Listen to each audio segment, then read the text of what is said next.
Chrétiens et musulmans adorent-ils le même Dieu? Les visions musulmanes et chrétiennes de Dieu présentent certains traits communs. Les chrétiens croient en un Dieu éternel qui est le créateur de l'univers entier, toutes caractéristiques que les musulmans attribuent à Allah. Tous deux croient que Dieu est tout-puissant, omniscient et omniprésent. Le concept biblique de la Trinité est la principale différence entre la vision chrétienne et musulmane de Dieu.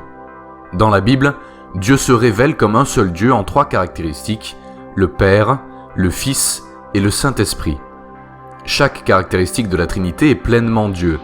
Pourtant, il n'y a pas trois dieux mais un seul, en trois caractéristiques. Le Fils de Dieu est venu sur terre sous forme humaine. C'est ce qu'on appelle l'incarnation.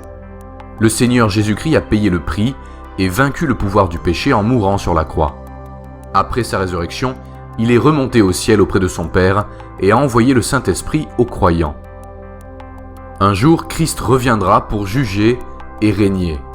Ceux qui auront cru en lui vivront avec lui, mais ceux qui auront refusé de le suivre seront séparés de la sainteté de Dieu en enfer. Le Père aime le Fils et a tout remis entre ses mains. Celui qui croit au Fils a la vie éternelle. Celui qui ne croit pas au Fils ne verra pas la vie, mais la colère de Dieu reste au contraire sur lui. Soit Jésus a pris sur lui la colère de Dieu pour vos péchés, à la croix, soit vous la subirez en enfer. La Trinité est un élément essentiel de la foi chrétienne. Sans elle, l'incarnation du Fils de Dieu en la personne de Jésus-Christ serait impossible. Sans Jésus-Christ, il n'y aurait pas de salut. Sans le salut, nous serions condamnés à l'enfer éternel à cause de nos péchés. Alors, chrétiens et musulmans adorent-ils le même Dieu? Il vaut mieux demander s'ils ont tous deux une juste compréhension de l'identité de Dieu. La réponse à cette question est un non définitif. Les différences entre les conceptions chrétiennes et musulmanes de Dieu sont si cruciales que ces religions ne peuvent pas avoir raison toutes les deux. Seul le Dieu biblique résout le problème du péché en donnant son Fils.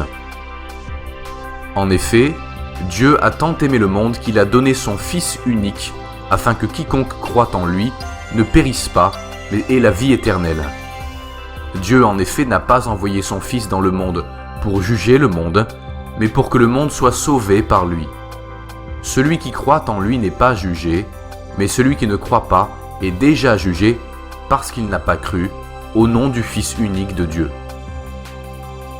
Le Dieu des prophètes de la Bible ne priait pas le même Dieu que les musulmans. Lorsque vous verrez un musulman dire « Nous avons le même Dieu », ne le croyez pas. Pourquoi ?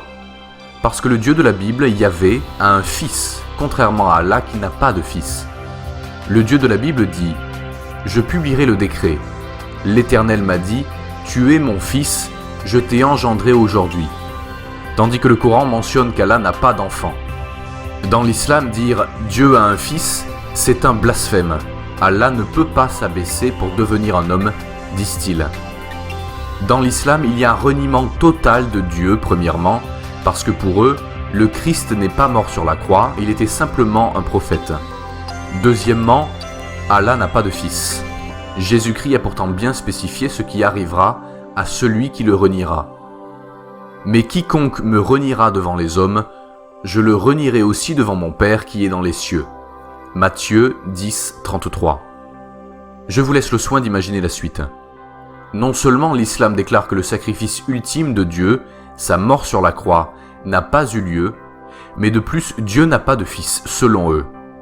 Il est clair selon la Bible que l'islam est antéchrist, contre Dieu, et la Bible le mentionne clairement, qui est menteur, sinon celui qui nie que Jésus est le Christ. Celui-là est l'antéchrist, qui nie le Père et le Fils. Quiconque nie le Fils n'a pas non plus le Père, quiconque confesse le Fils a aussi le Père.